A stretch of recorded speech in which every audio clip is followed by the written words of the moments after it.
I know you know what you want to know, and that's really the place we all should be.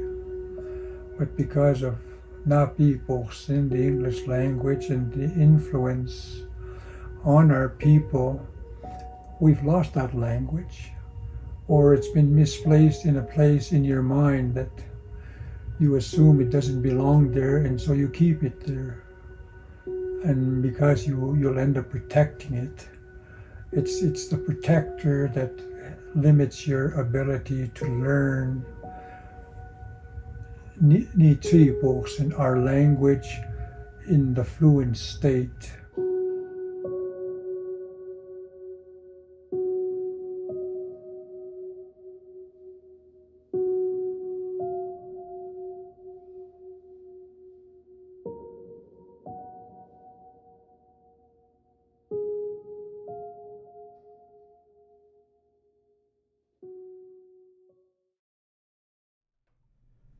Okinik sukueks. Nistuanakok. Penetoi sakhumapi. Nemchtoto pikani. Nin estuto pikani. Kinexist estuto Musquecheese, Samson Cree Nation. Namate tsipuihpa. Ki namate to tsimpa. Nidachsikachkem nidachkeitsipuih. My English name is Conroy Provost. For the first 4 years of my life, I was raised by my mother in Musquecheese, just outside of Edmonton, Alberta. However, when I turned 5 years old, I moved with my father to the Piikani Nation, and it was there I was raised, in the prairie and winds of southern Alberta, just outside, north of the Montana border. My mother never spoke Cree, and my father did not speak Blackfoot. As a result, English has always been my first and only language. Growing up as a child on the Piikani Nation, I can always remember hearing old people speaking Blackfoot. And without thinking twice, I just assumed it was a language that the old people spoke. Years later, I find myself wondering, who am I? Where do I come from?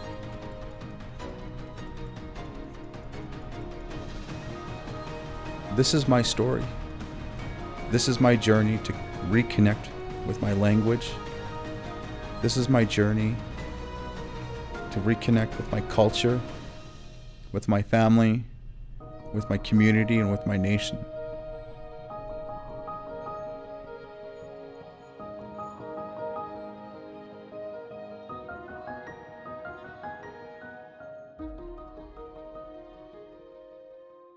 The Blackfoot language is part of the Algonquin language family and is spoken by the Blackfoot people, or Nitsitipi, real people, of southern Alberta, Canada, and northern Montana, United States. The Blackfoot's traditional territory stretches from the northern borders of the North Saskatchewan River to the southern borders in Yellowstone National Park in Wyoming, and from the backbone of the world, the Rocky Mountains of Alberta in the west, to the Cypress Hills of Saskatchewan in the east. First is Amskapi Piikani, or Southern Piikani, also known as Browning, Montana, United States. Second is the Piikani, or Aiitoohtsimit Piikani, located in Alberta, Canada. Third are the Kainai, or Kainai, located in Alberta, Canada. Fourth, and finally, are the Siksika, also located in Alberta, Canada. It is worth noting that Amskapi Piikani, which is located in Montana, United States, are referred to as the Blackfeet, while the other three nations, Piikani, Kainai, and Siksika, are located in Alberta, Canada, are referred to as Blackfoot.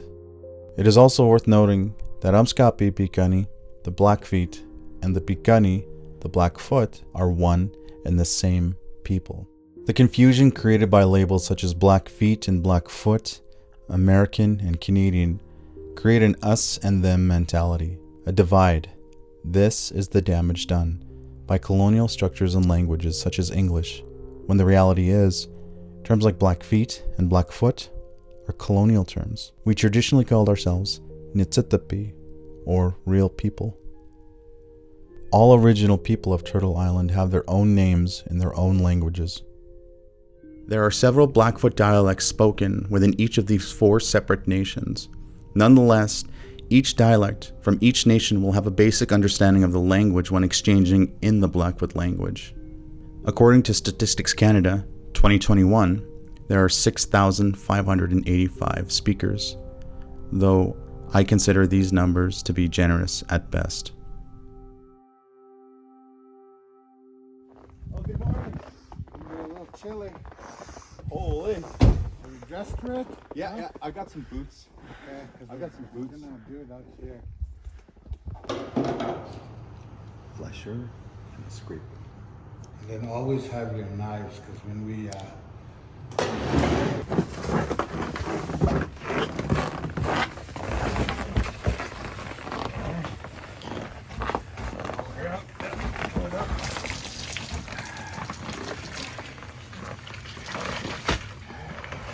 This is Jaron Weaselbear. yeah, make a hat.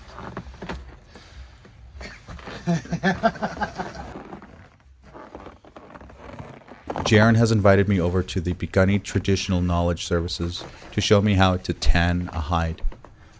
1.5 inch or whatever, because you want to kind of go in, because we're gonna stretch it a bit, eh? This stop marks the first of many stops in my journey to reconnecting with my home community. It's cold. See that? Kind of stab it in like that. The white part? Yeah, the white part. That's what you want to do.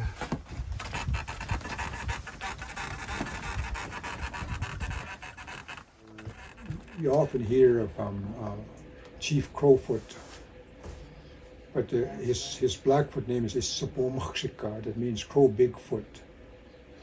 And himself, in negotiations all this time here in our history, they call Crowfoot our leader, but he wasn't. He was a Nitapukaki, someone who was very smart. Nitapukaki, Nitapukaki. Yeah. Someone who is smart. very smart, in intellect, sir. But he, as far as a young man was concerned, from way down south, he traveled all this territory when he was a young man, and he grew up in this territory. And then he's not a Siksikayak one, he's a Kainak one, because his wife, she's a Kainaki, and then his Sapomaksika, when he went up to Siksika to live up there, that's where she came with him with her children. And that's where they lived. But he wasn't a Siksikayak one, he was a Kainak one. So a lot of the different peoples, when they traveled, the ones they relied on was all these men that used to go and live in those camps and tell their stories, their own stories about their own people.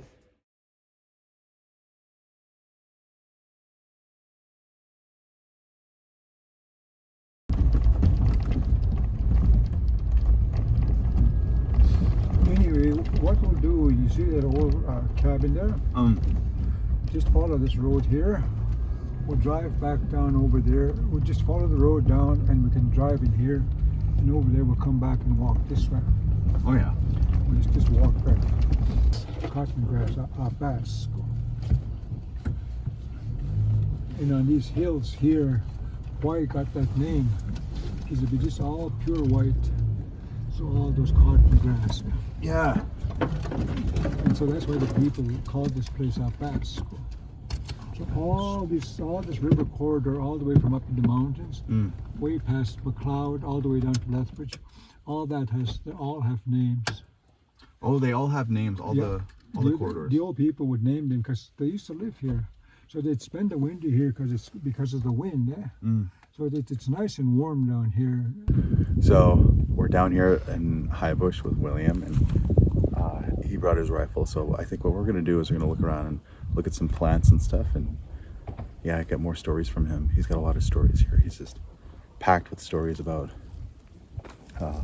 this whole place down here in Piikani Nation in the High Bush. So it's exciting. I haven't gone out for hunting for a long time. So maybe today, if we're going to go by the river right here, so those whales, you have to pull one out. 2025, I had made my way back home to southern Alberta, Canada, on the Piikani Nation. I had gotten in contact with a gentleman named William Big Bull, an elder on the Piikani Nation, There's this tobacco.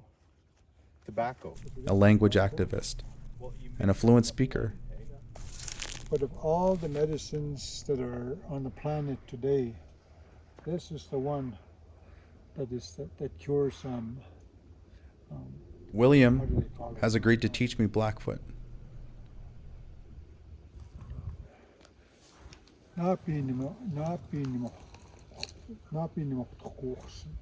Diabetes. Diabetes. And this is a blood purifier. And Like in a tea? yeah, Gaksin. yeah. Gaksin.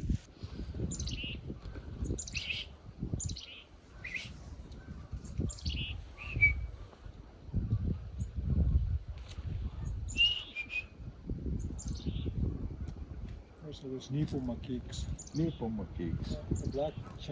The black cap chickadees. And in this instance, William is giving me back a part of my identity.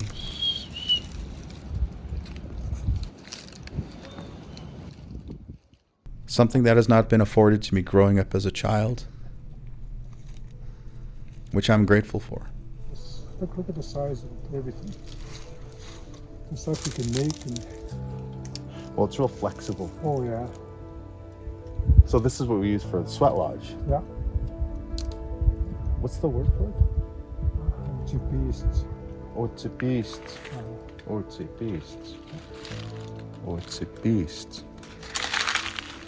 As you learn them, when you come down to places like this to do something, it's amazing what is here. Dry. When they dry. Yeah, that's how you make the arrow shafts. What do they wrap it with again? Just leather or rope, whatever you got. Is that because of this one here? Well, there's a story about Napi and why that's on there. Okay? That's a different story. Is this Blackfoot or am I pointing at the wrong one? No, This is Blackfoot. it's on different trees here. But these ones are To be out on the land this day with William was a special treat. We had not gone more than 5 feet into the land, and William began identifying various plants, explaining their Blackfoot names, pronunciation, and their traditional uses. Indian coal. Indian Because coal. when we were kids there, when we came down here to get wood, that's what we have to get too. This? Because it burns so hot. To receive a traditional education while being out on the land and listening to stories seems to give the language a new light. It's the all kinds. This helped me make connections and begin developing relationships with the plants and the land. This visit, although short, has proven to feed my spirit and help me understand new words. I was very happy to hear old stories of various relatives who have since passed on, all of which have spent years growing up on this land. One cannot help but think, our language comes from our land, and our language is as old as our land that we walked on. In many ways, just being home has been such a blessing to me. You know, reconnecting to my community, reconnecting to my family, and reconnecting with our culture. It's been healing in more than one way. Meeting with William But the first couple times has been very humbling, and it's been a wonderful experience. He's taken me into his home, and he's taken me into like his linguistic guardianship or stewardship, which is wonderful. And I'm very happy and blessed, and I'm very eager to learn the old Blackfoot. And I've noticed that with new Blackfoot, a lot of the guttural tones or aspirates, or as William calls them, like slipping S sounds, are often omitted out of new Blackfoot speakers.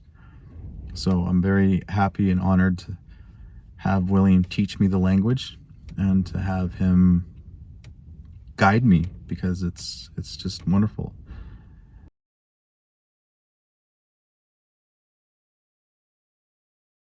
In our history, along with everybody else, when they started to Aiitoohtsimit and they started to trade, How do you say that word again? Aiitoohtsimit, Aiitoohtsimit. Aiitoohtsimit, Aiitoohtsimit. Aiitoo. Yeah. Aiitoo. I'll give you the other half. Oh wait, that's pretty articulate. It is. Really. Aiitoohtsimit, Aiitoohtsimit. Aiitoohtsimit. There you go. Oh, that's really hard. It is. It is. But that's our language. Because it's unbelievable what our language, and what Aiitoohtsimit, the knowledge that's contained in the language, just by the ability to use those guttural tones and those slipping S sounds. Those old gals will come and hang a whooping on you just so you make sure and listen, and you wonder, what did I do? Because you didn't say it properly. So pronunciation is Pronunciation is, it's in the language. The history and the knowledge is in the language. So the history and the knowledge is in the language. So when you speak it and you learn it and articulate it, you know more of the history. Oh, for sure. Because it's the psychological side of Aiitoohtsimit. So even now, as I'm here in the library, I'm studying the recordings of the interviews that I had done with William, and I'm still having a hard time pronouncing a lot of his lessons that he's teaching me. I'm having a hard time following his pronunciation, because even when I try to slow it down and I play it over and over and over and over again, it's still hard to catch. It's still so advanced. But the good thing is that listening back, I can hear where I'm following him, mispronouncing it. But at the same time, I'm still kind of blown away with how difficult it is. His teaching style is just, it blows my mind every time I listen to him speak and I study him. So it's tricky. It's tricky.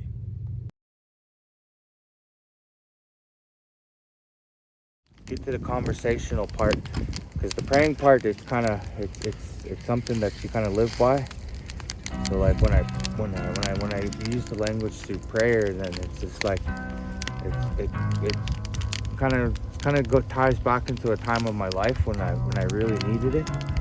So when I pray, it's real kind of real emotional and sincere. So that's why it's real meaningful to me. So now I want to get past that and be able to address people, and then just talk about, being able to talk about the stories and interpreting them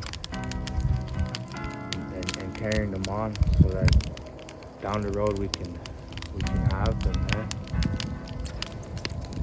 Through prayer, learning how to pray and picking up words, being around more and more elders as we go along, it really helps out being able to sit down with them and I guess cherish those moments you have with them. And just the learning process of it, it's kind of meticulous, but it's something you get used to.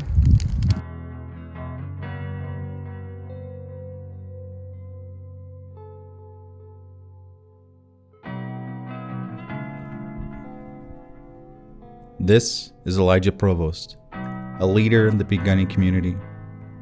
And in recent years, Elijah has prioritized the Blackfoot language and culture into his life. Elijah is an example of the healing power that comes with our language and our culture.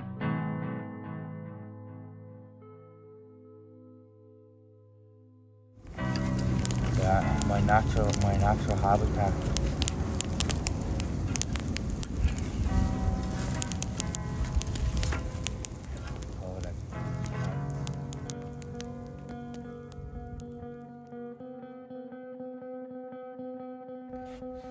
So when it comes to learning Blackfoot, what I've noticed is that first and foremost, there's a very large component of healing. Working with William, it feels like he's giving me a part of my identity back and a large part of my integrity back that was, that I know that was taken from me. So there's the very gratifying part of all of this. And that's one side. But on the other side of the coin, I also notice that there's a lot of inner work. There's a lot of inner work that comes with learning the language. There's a lot of inner work that comes with learning new words, being afraid to pronounce words wrong, being afraid to speak in front of other speakers who are more fluent than I am, or who know the language, I should say. There's a high degree of insecurity there. But also, I just noticed that, with speaking the language, there's a lot of healing to it, because out of healing, it feels like there's a necessity of being uncomfortable and facing insecurities and dealing with certain frustrations and internalized inferiority complexes that I seem to have been indoctrinated by in Western Eurocentric education and in Western society. And being informed of that, and feeling like I've been just stripped of my identity. It's frustrating. I get angry. I get upset. Everything from not getting the pronunciation to not understanding the word, not being fluent, or not having the culture at all, or there's a whole bunch of wonderful, amazing feelings that is stirred when you learn the language. But there's almost, it feels like an equal and opposite negative side that you have to deal with, which is internalized shame. And that's one thing I've noticed about it. As wonderful and as healing as it is, it seems to open up wounds that have been there, that have always been there, that I wasn't really aware of or knew about. But that's one thing I've noticed.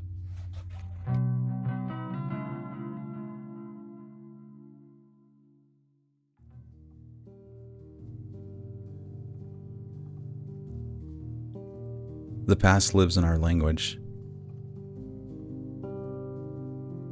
The past lives in our culture. In Piikani, we trust in the ages of wisdom that is evident in our language and our culture. The Blackfoot language is endangered, at risk of becoming extinct. However, today, there are efforts to keep our language alive. Although the current language model programs in Piikani today will not produce Blackfoot speakers, it is enough to keep the language alive. The future remains uncertain, while the biggest enemy of language revitalization is complacency. We can be safe in the knowledge that there is hope in the next generation of learners. The language is the catalyst of the wound and the bandage to heal us. The more purposeful you are, these wounds will no longer open, but turn into scars. Those scars represent your beginnings, but will not determine your future. Being afraid of making mistakes is okay. Being with someone like William is a safe space to continue learning. As language learners, finding those safe spaces is important. And while embarking on this journey, you will find yourself whole again through language.